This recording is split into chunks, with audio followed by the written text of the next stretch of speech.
अखण्डमण्डलाकारं व्याप्तं येन चराचरं तत्पदं दर्शितं येन तस्मै श्रीगुरवे नमः। तस्मै श्रीगुरवे नमः। तस्मै श्रीगुरवे नमः। विभावानुभाव व्यभिचारी संयोगात रस निष्पत्ति।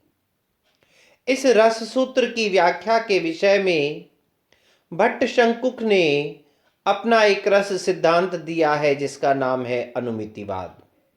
अनुमितिवाद के प्रवर्तक आचार्य शंकुक जो है वो अनुमिति आधारित रस सूत्र की व्याख्या करते हैं और ये नैयायिक हैं अर्थात न्याय दर्शन के अनुयायी हैं।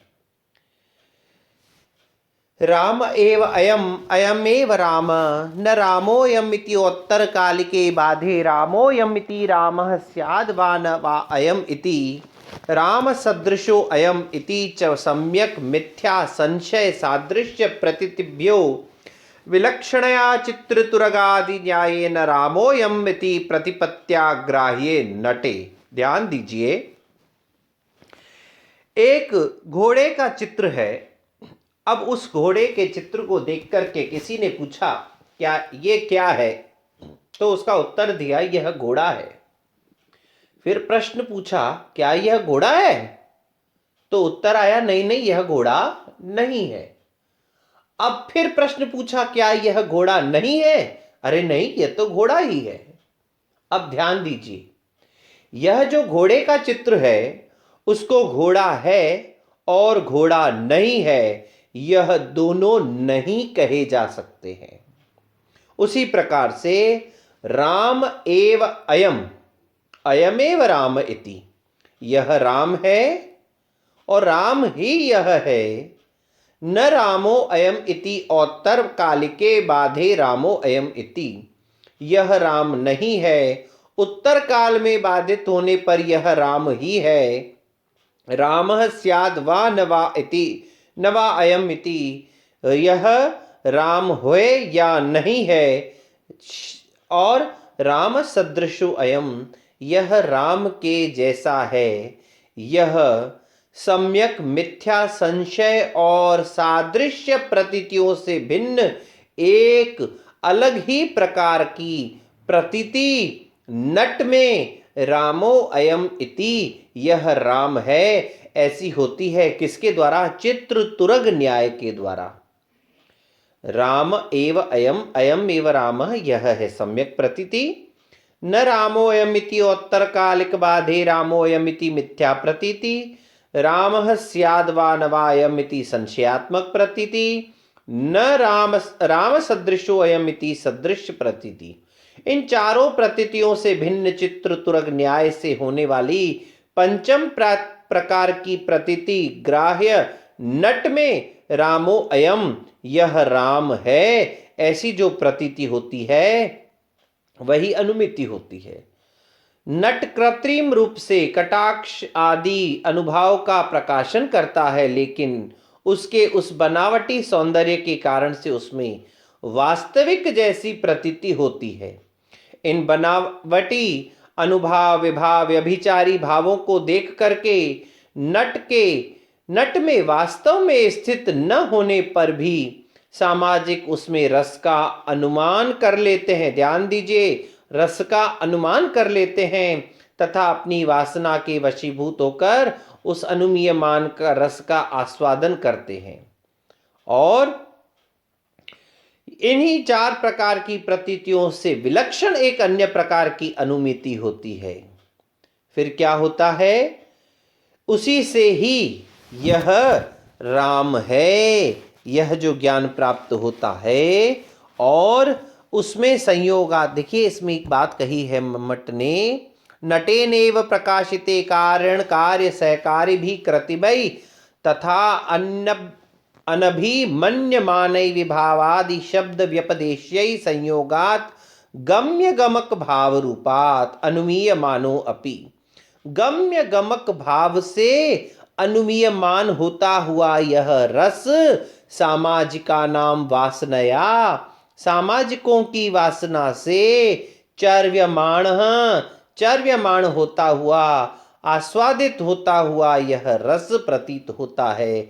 यह आचार्य शंकुक का मत है। काव्यों के अनुशीलन से, शिक्षा के अभ्यास से संपादित किए जाते हुए अपने कार्य से नट के ही द्वारा प्रकाशित किए जाने वाले, यद्यपि कृत्रिम है, प्राकृतिक नहीं है, स्वाभाविक नहीं है, कृत्रिम होते हुए भी कृत्रिम न समझे जाने वाले कारण कार्य और सहकारियों के सहयोग से अनुमीयमान होने पर भी वस्तु सौंदर्य के कारण से, आस्वाद का विषय होने के कारण स्थायी रूप से संभाव्यमान रति आदि स्थायी भाव वहां न रहते हुए भी सामाजिकों के संस्कारों के द्वारा वहां आस्वादन किया जाता हुआ रस कहलाता है। अब यह तो मत आचार्य शंकुक ने दे दिया, लेकिन फिर भी विद्वानों ने इस मत का कुछ खंडन किया है। कुछ विद्वानों को इनके इस मत में आपत्ति थी। शंकुक के मत में सहृदय तथा नट में जो विभाव आदि हैं वे सब कृत्रिम है, प्राकृतिक नहीं है, स्वाभाविक नहीं है। इन कृत्रिम विभावादि के आधार पर रसानुभूति होना संभव नहीं है, क्योंकि रसानुभूति का आधार अनुमान है और अनुमिति आनंद रूप नहीं हो पाती है। यह एक बौद्धिक प्रक्रिया है। सामाजिकों की अनुमिति के स्थान पर साक्षात्कार होना चाहिए, रस का प्रत्यक्ष अनुभव होना चाहिए, जो कि अनुमिति से संभव नहीं है।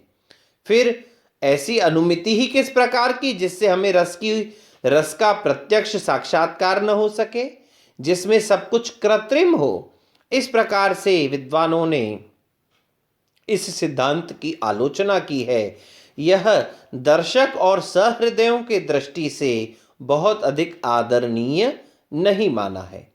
अब आचार्य शंकुक ने इस वाले अपने रस सिद्धांत में अनुमितिवाद प्रस्तावन के आधार पर यहाँ पर रस की अनुमिति का वर्णन किया है। जैसे चित्र में विद्यमान घोड़े को देख करके लोग कहते हैं यह घोड़ा है, किंतु व्यवहार में देखें तो वह ज्ञान न तो सम्यक ज्ञान है, न मिथ्या है, और न संशय है, और न ही सादृश्य है, अपितु चित्र में विद्यमान घोड़े के का होने वाला जो ज्ञान है वह इन चारों प्रकार के ज्ञानों से भिन्न ज्ञान है। उसी प्रकार से नट में जब राम को देखा जाता है, राम के अभिनय को देखा जाता है, तो वह राम में होने वाला, नट में होने वाला राम का ज्ञान सम्यक मिथ्या, संशय और सादृश्य, इन सब प्रकार की प्रतीतियों से भिन्न अनुकृति जन्य ज्ञान, अनुमिति जन्य ज्ञान होता है। इसीलिए इस सिद्धांत का नाम अनुमितिवाद कहा गया।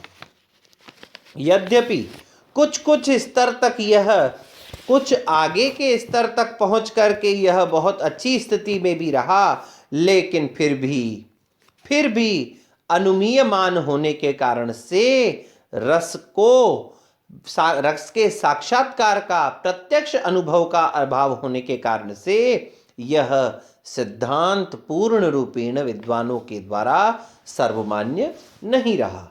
इसके पश्चात भट्टनायक नाम के एक और विद्वान आए। उन्होंने भी रस सिद्धांत के विषय में अपनी बात कही। उनके सिद्धांत को किस नाम से जाना जाता है, और उन्होंने उत्पत्तिवाद और अनुमितिवाद के अतिरिक्त और किस प्रकार के वाद का प्रचार किया और समर्थन किया, उस विषय में कल हम चर्चा करेंगे। तब तक ये ओम शम।